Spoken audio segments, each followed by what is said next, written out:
akan ada 4 kompetisi antar klub di regional. 3 di kompetisi Asia dan 1 di kompetisi ASEAN. Liga Champion Asia Elite, Liga Champion Asia 2, Challenge Cup, dan ASEAN Club Championship. Sayangnya saudara-saudara, sayangnya ini ya, untuk Liga Champion Elite itu Indonesia tidak mengirimkan wakil. Kalah dengan Liga Malaysia dan Liga Thailand, saudara-saudara. Halo saudara-saudara. Jumpa lagi dengan komentator gadungan di sini. Dengan komentator yang gadungan. Seperti biasa, saudara-saudara, seperti biasa. Kalau kita sudah bertemu, pasti akan ada yang kita bicarakan. Akan ada yang kita perbincangkan, kita ulas, kita analisis, kita cakap, kita bacotin, kita cangkeman, kita gibahin tentang sepak bola di seputaran Asia Tenggara. Di negara-negara tetangga, negara-negara sahabat, negara-negara jiran, negara-negara serumpun. Indonesia, Malaysia, Thailand, Vietnam, Laos, Myanmar, Kamboja, Brunei Darussalam, Filipina, Singapura, Timor Leste, Australia, Wakanda, Konoha, negara api, negara angin, negara air, negara dongeng, dan sekitarnya. Semua akan kita bicarakan secara fair, secara jujur, secara adil, tanpa muatan politik, tanpa kebencian, tanpa provokasi, hanya berdasarkan fakta dan bukan klaim semata, saudara-saudara, tanpa hoax. Baik yang sudah lama maupun yang terkini. Bebas, saudara-saudara, bebas, bebas, bebas. Yang penting, sopan.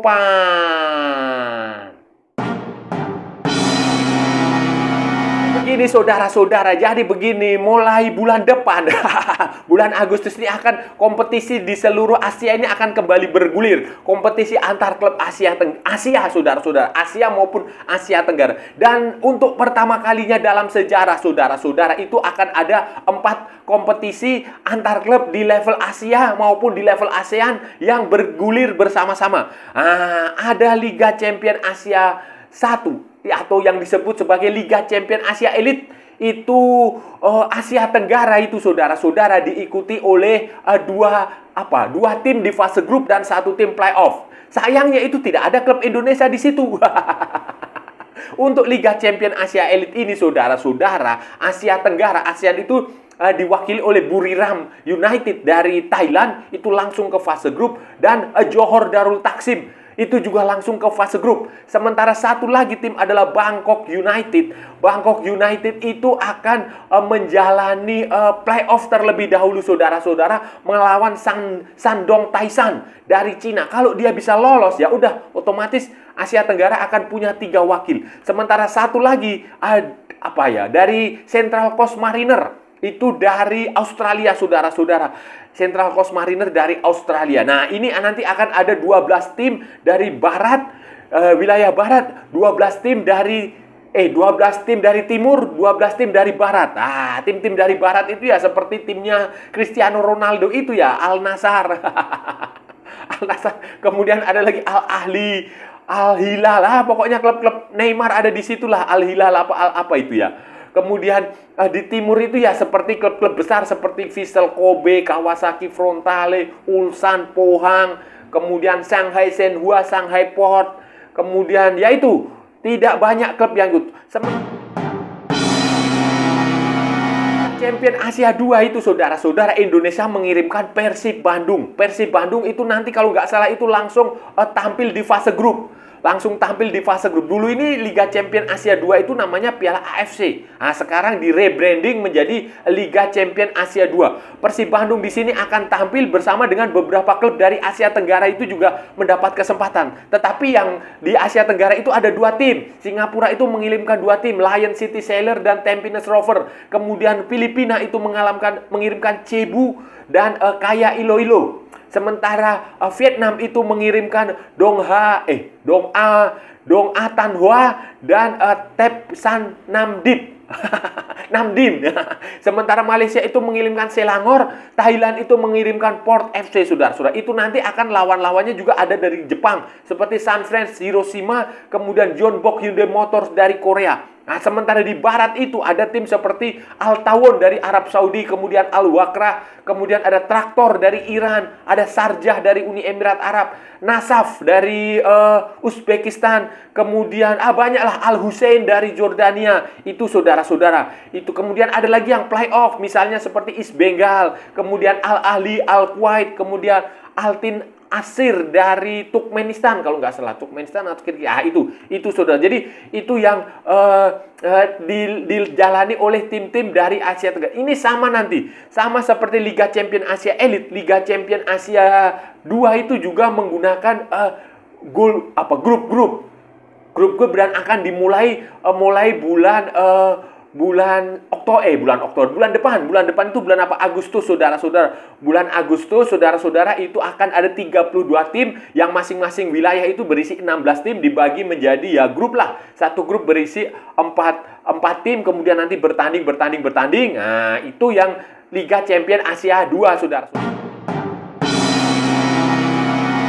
Turnamen ketiganya adalah Liga Challenge League atau Challenge Cup ya. Itu saudara-saudara. Ini adalah tim-tim yang tidak tampil di Liga Champion Asia Elite dan Liga Champion Asia 2. Ini dulu pernah ada. Namanya kalau sudah sama dulu, namanya juga Challenge League atau Challenge Cup. Kemudian sempat hilang saudara-saudara di era Piala AFC, di era Liga Champion Asia. Kemudian sekarang dimunculkan lagi. Dan ini adalah klub-klub yang level kasta ketiga lah, saudara-saudara. Kasta ketiga nantinya akan ada 18 tim, saudara-saudara. Dulu itu namanya AFC President Cup. Nah, AFC President Cup sekarang namanya Challenge League. Liga para penantang. Kurang lebihnya seperti itu, saudara-saudara. Kemudian di sini Indonesia sudah mengirimkan satu tim yang langsung ke fase grup. Itu kalau nggak salah itu Madura United. Madura United itu runner up di Championship Series Liga 1 2023-2024. Kemudian ada lagi klub dari Myanmar. Ada klub dari Myanmar, saudara-saudara. Klub dari Myanmar itu kalau nggak salah Sun United. Kemudian ada klub dari Kamboja, ada Prekan Red Sapphire Ring. Nah, itu kemudian ada lagi klub dari Taiwan, dari klub Laos, saudara-saudara. Klub Laos itu namanya Young Elephants. Kemudian ada klub dari Mongolia, itu Falcons. Itu di wilayah timur. Di wilayah barat itu ada klub-klub dari Kuwait, kemudian dari Turkmenistan, dari Lebanon, dari Syria, dari Bangladesh. Nah, ada lagi dari Oman, dari Maladewa, dari Palestina, kemudian dari Kirgistan, dari Nepal, dari Afghanistan. Nah, itu semua tampil di situ untuk berpartisipasi sama. Nanti mulai juga bulan Agustus ada 18 tim, ada dimulai dulu dengan qualifying playoff. Kualifikasinya dari klub dari Abis Atakan, itu dari Kirgistan, melawan Atak Energi dari Afghanistan. Kemudian ada Church Boys dari Nepal melawan Paro dari Bhutan, saudara. Nanti juga sama, itu fase grup. Kompetisi di level Asia, saudara-saudara. Federasi Sepak Bola ASEAN, AFF ini juga menggelar turnamen sendiri, kompetisi antar klub sendiri selain Piala AFF tentu saja di level antar negara. ASEAN ASEAN Cup atau apaan? Ini namanya adalah ASEAN Club Championship. Jadi ini gagasannya sudah sejak lama, mungkin sudah terpendam 10 tahun. Kemudian dulu di tahun 2000 itu juga pernah digelar ASEAN Club Championship, tapi hanya bertahan 2 kali atau 3 kali karena faktor sponsorship. Kemudian faktor jadwal pertandingan yang tidak bisa diselaraskan karena pada waktu itu, kalau nggak salah waktu itu sponsornya LG produk-produk elektronik dari Korea. Itu tahun 2000-an awal, saudara-saudara. Saya masih ingat dulu Persita Tangerang, kemudian Petrokimia Putra pernah ikut di sini, saudara-saudara. Nah, tetapi itu sudah lama hilang, kemudian sempat dimunculkan lagi, kemudian wacananya bergulir lama, kemudian sempat terhambat karena COVID, dan sekarang mereka Asia Tenggara berhasil akan menggelar lagi yang namanya ASEAN Club Championship. Pesertanya itu, saudara-saudara, ada, kalau nggak salah itu ada 12 tim. 12 tim dengan ada 2 tim diantaranya harus melalui playoff. Melalui playoff itu adalah Young Elephant melawan Prekan Red Sapphire Ring. Itu klub dari Laos melawan klub dari Kamboja, dan leg pertama itu dimenangkan oleh klub dari Kamboja 2-3. Nanti leg kedua 24 Juli akan bertanding. Kemudian ada lagi Kusuka, itu dari Brunei Darussalam bermain melawan Sun United 1-1. imbang leg pertama, nanti leg kedua masih main tanggal 24 Juli. Kemudian nanti saudara-saudara dibagi menjadi 2 grup. Masing-masing grup berisi 6 tim. Di grup A itu ada BG Pathum United dari Thailand, kemudian ada Terengganu FC dari Malaysia, ada PSM Makassar, kemudian ada Dong An Tan Hoa, kemudian ada pemenang playoff 1 dan pemenang playoff 2. Sementara di grup B, saudara-saudara, di grup B itu ada Buriram United. Buriram United kan ikut Liga Champions Asia ya. Kenapa dia ikut lagi? Lion City, kemudian Lion City Salor juga. Kayak Iloilo juga. Ini memang nggak tahu lah, ini terserah masing-masing. Itu mereka akan ikut lagi bersama dengan Kuala Lumpur City, kemudian Chong An Hanoi. Chong An Hanoi itu bahasa Inggrisnya adalah Hanoi Police. Kemudian ada Borneo FC, saudara-saudara. Nantinya itu mereka akan bertanding 5 kali. Jadi single round robin. Single round robin bermain sekali melawan menghadapi tim itu, kemudian semifinal, final, dan final, saudara-saudara, dengan sistem home and away.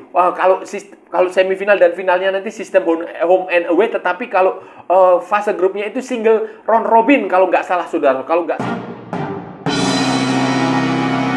Pertanyaannya adalah bagaimana prestasi klub Indonesia di level Asia ini? Mengecewakan, saudara-saudara, mengecewakan. Makanya begini, paradigma klub Indonesia ini berbeda dengan paradigma klub dari Malaysia atau klub dari Thailand. Memang secara tim nasional Indonesia, sepak bola Indonesia ini sedang bagus-bagusnya lah. Tim nasional Indonesia bagus-bagusnya, menjadi satu-satunya wakil ASEAN yang mampu lolos ke babak 16 besar Piala Asia 2023, menjadi satu-satunya tim dari Asia Tenggara yang lolos ke putaran ketiga kualifikasi Piala Dunia 2026 zona Asia, dan menjadi satu-satunya tim dari Asia Tenggara yang mampu lolos sampai ke playoff Olimpiade, saudara-saudara, di level U23-nya. Itu catatan tim nasional. Tetapi di level klub ini yang menurut saya adalah pekerjaan berat sekali, pekerjaan rumah yang harus diselesaikan oleh klub-klub yang ada di Indonesia. Mindsetnya, paradigmanya itu harus diubah. Karena begini, klub-klub Indonesia ini lebih senang mereka juara Piala Presiden, lebih senang juara regular series Liga 1, juara Championship Series, juara Piala Gubernur, Jatim juara Piala Gubernur, Kaltim, daripada level di Asia. Itu bisa terbukti dari apa yang dilakukan oleh musim-musim sebelumnya. Bagaimana PSM Makassar bisa dikalahkan oleh Sabah FC. Kemudian klub seperti Bali United pun sempat dikalahkan klub dari Kamboja. Ini kan mindsetnya. Sementara di sisi lain klub dari Malaysia itu bisa sampai tampil di final Piala AFC, Kuala Lumpur City. Kalau saudara-saudara ingat, klub dari Thailand itu juga mampu lolos ke fase knockout di Liga Champions Asia. Johor Darul Taksim 2 tahun atau 3 tahun lalu juga mereka mampu lolos ke babak, kalau nggak salah, perempat final atau babak 16 besar di Liga Champions Asia. Johor Darul Taksim juga pernah menjuarai Piala AFC tahun 2013 atau 2000 berapa. Jadi itulah yang membedakan paradigma klub-klub Indonesia dengan klub-klub ASEAN yang harus diperbaiki, saudara-saudara. Hanya klub-klub Indonesia yang harus berbenah. Asosiasi Sepak Bola Indonesia, PSSI, Liga, itu semua juga harus berbenah, saudara-saudara. Harus berbenah, mendorong klub untuk lebih fokus ke situ. Itu yang paling penting. Jadi jangan lagi hanya beranggapan bahwa sudah menjadi juara Liga Indonesia itu sudah terbaik di bumi. Tidak, saudara-saudara, tidak. Jadi harus ada prestasi yang level Asia lah. Itu sudah harus dimulai dari PSSI. PSSI harus membuat semacam, bisa juga membuat regulasi, bisa membuat aturan, bisa membuat apapun itulah. Apapun itu yang mendorong tim untuk termotivasi. Misalnya insentif. Misalnya seperti itu. Kalau klub bisa lolos ke Liga Champions Asia atau bisa sampai juara di ASEAN, atau bisa lolos ikut ke fase grup Liga Champions Asia Elite, Liga Champions Asia 2, bisa lolos ke babak fase knockout, mungkin dapat bonus, misalnya dapat uang berapa miliar. Kayak begitu itu bisa mendorong itu. Tapi saya juga paham itu butuh proses, dan tampaknya itu juga sudah mulai dimulai oleh PSSI. Contohnya adalah regulasi pemain asing di Liga 1. Sekarang ini kan regulasi pemain asing di Liga 1 ini kan dari tadinya kalau nggak salah 4 atau 3 ya. Itu sekarang bertambah menjadi 8. tujuannya salah satunya itu konon katanya ini berdasarkan informasi yang saya terima adalah salah satunya untuk mendorong klub-klub Indonesia yang tampil di kompetisi Asia, yang tampil di kompetisi Asia Tenggara itu berprestasi. Nah, kan kalau sudah level Asia gitu, tidak ada lagi pembatasan jumlah pemain asing. 11 pemain asing pun boleh main, saudara-saudara. Nah, itu salah satu caranya untuk apa ya? Untuk mendorong, walaupun sebenarnya itu juga merugikan bagi pemain-pemain lokal di Indonesia yang memang lokal. Tetapi itu salah satu cara, salah satu jalan yang diusahakan oleh PSSI supaya klub-klub Indonesia bisa bersaing di level Asia, supaya klub-klub Indonesia bisa bersaing di level ASEAN. Kalau bersaing di level Asia Tenggara, saya rasa bisalah saudara-saudara, bisa melihat apa yang wakil-wakil Indonesia di kompetisi Asia ya saudara-saudara. Saya rasa sih Persib ya seharusnya bisalah tidak tampil memalukan lah. Kita belum melihat drawing grupnya ya, grupnya akan ketemu siapa. Tetapi kalau melihat Persib yang konon katanya sebagai salah satu klub paling populer di Asia dengan basis pendukung yang ada tersebar di sampai ke Jepang, Korea, Malaysia, mana lagi Thailand, Uganda. Saya rasa harusnya bisa saudara-saudara, harusnya ya. Setidaknya bisa tidak tampil mengecewakan lah, tidak tampil memalukan. Kalaupun tidak lolos ke babak berikutnya, tidak lolos ke babak 16 besar, tidak lolos ke fase knockout, ya bisa finish di peringkat ketiga grup, kemudian tidak kalah telak dari klub-klub dari Jepang atau dari Korea. Kalau bertemu ya itu sudah bagus. Kemudian Madura United seharusnya di Challenge Cup, di Challenge League itu seharusnya dia bisa setidaknya lolos ke babak berikutnya, ke fase knockout itu seharusnya bisa lah. Kalau kita melihat nanti grup-grupnya di wilayah timur itu ya paling ketemu dari Laos, dari Myanmar, dari Taiwan, itu saya rasa bisa. Kemudian untuk yang di ASEAN itu saya rasa peluangnya ada walaupun nanti harus bertarung ketat karena di situ ada misalnya PSM ini harus bertarung dengan Buriram, harus bertarung dengan Terengganu, harus bertarung dengan Dong An Tan Hoa. Itu tetapi peluangnya ada 50-50 kalau menurut saya di grup A. Sementara di Borneo itu juga sama saudara-saudara. Borneo itu juga sama, peluangnya juga 50-50 karena harus bertemu dengan klub Thailand, klub Malaysia, klub Vietnam. Jadi tetapi tidak usah patah hati, tidak usah putus asa, harus berjuang semaksimal mungkin supaya target di level ASEAN itu tercapai. Tidak lagi hanya mengandalkan baru juara Piala Presiden aja sudah diarak keliling kota, itu kan bikin, padahal Piala Presiden itu hanya pre-season. Nah, baru juara Championship Series kemudian sudah keliling kota. Akibatnya ketika pertandingan di level Asia loh ya, itu harus paradigma seperti itu harus dirubah. Jangan sampai kemajuan yang didapatkan oleh tim nasional Indonesia itu tidak diimbangi oleh kemajuan di level klub saudara-saudara. Nah, saudara-saudara, itu tadi pembahasan kita hari ini, saudara-saudara. Kita sudah bicara panjang lebar dari A sampai Z, dari barat sampai ke timur, dari utara sampai ke selatan. Kita tadi sudah bicara dari Sabang sampai Merauke, dari Pulau Rote sampai Pulau Myanga. Semua sudah kita bicarakan, semua sudah kita perbincangkan, semua sudah kita ulas, semua sudah kita analisis, semua sudah kita bacotin, semua sudah kita gibahin. Semua sudah kita cangkeman, saudara-saudara. Baik yang berguna maupun yang tidak berguna. Tadi kita membicarakan tentang kompetisi antar klub di level Asia dan di level Asia Tenggara yang akan diikuti oleh klub-klub dari Indonesia, dari Malaysia, dari Thailand, dari Vietnam, dari Laos, dari Myanmar, Singapura, dan sekitarnya. Konoha, Wakanda, itu tadi kita sudah bicarakan. Jadi tadi kita bicara bahwa musim ini 2024-2025 ini untuk pertama kalinya dalam sejarah akan ada 4 turnamen, 4 kompetisi antar klub di regional, di level Asia maupun di ASEAN, saudara-saudara. Untuk pertama kalinya ya dalam sejarah. Jadi ada Liga Champion Elite, Liga Champion Asia Elite, kemudian Liga Champion Asia 2, kemudian ada Piala Challenge, Challenge Cup, Piala Penantang atau apalah itu bahasa Indonesianya. Kemudian khusus di Asia Tenggara sendiri, saudara-saudara, ada ASEAN Club Championship. Dan Indonesia ini ambil bagian di semua kompetisi itu kecuali di Liga Champion Asia Elite. Nah, Liga Champion Asia Elite itu ya elit, pokoknya yang terbaik di Asia, dan Indonesia tidak masuk di situ.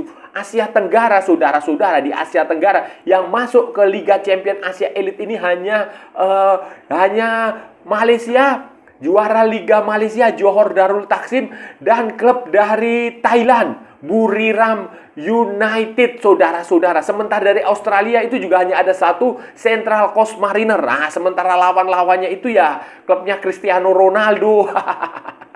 Klubnya macam-macam. Thailand juga sebenarnya masih punya satu jatah lagi melalui playoff. Itu adalah Bangkok United, saudara-saudara. Jadi ini luar biasa, saudara-saudara, ini luar biasa. Sementara untuk Liga Champion Asia 2, saudara-saudara, Liga Champion Asia 2, itu Indonesia hanya mengirimkan satu tim. Kalau nggak salah itu langsung ke fase grup, yaitu adalah Persib Bandung. Sementara Asia Tenggara lain ada Vietnam di situ 2 tim, kemudian Filipina 2 tim, Singapura 2 tim, Indonesia 1 tim. Sementara di Challenge Cup itu Indonesia mengirimkan Madura United, saudara-saudara. Kemudian ada lagi dari Myanmar 1 tim, Kamboja 1 tim, Laos 1 tim, saudara-saudara. Sementara di Asian Club Championship Indonesia mengirimkan 2 tim, Borneo FC dan PSM Makassar yang langsung ke fase grup. Nah, kalau di Asia Tenggara ya semua tim ASEAN ikut, saudara-saudara, termasuk dari Laos, kemudian Kamboja, kemudian Myanmar dan Brunei yang menjalani playoff, saudara-saudara. Dan saya harap sih ini pekerjaan berat untuk PSSI supaya meningkatkan level klub Indonesia. Dan saya rasa sudah cukup pembahasan kita kali ini. Kalau ada salah-salah ya mohon maaf.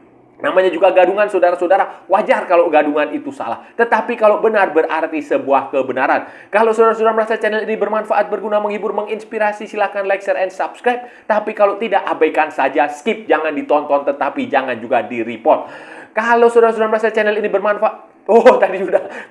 Ikuti juga akun media sosial Komentator Gadungan. Ada di Instagram, ada di Facebook, dan ada di TikTok yang bukan TikTok Shop, saudara-saudara. Oke. Sampai bertemu lagi di edisi berikutnya dengan tema-tema yang jauh lebih tidak bermanfaat. Salam olahraga dan merdeka!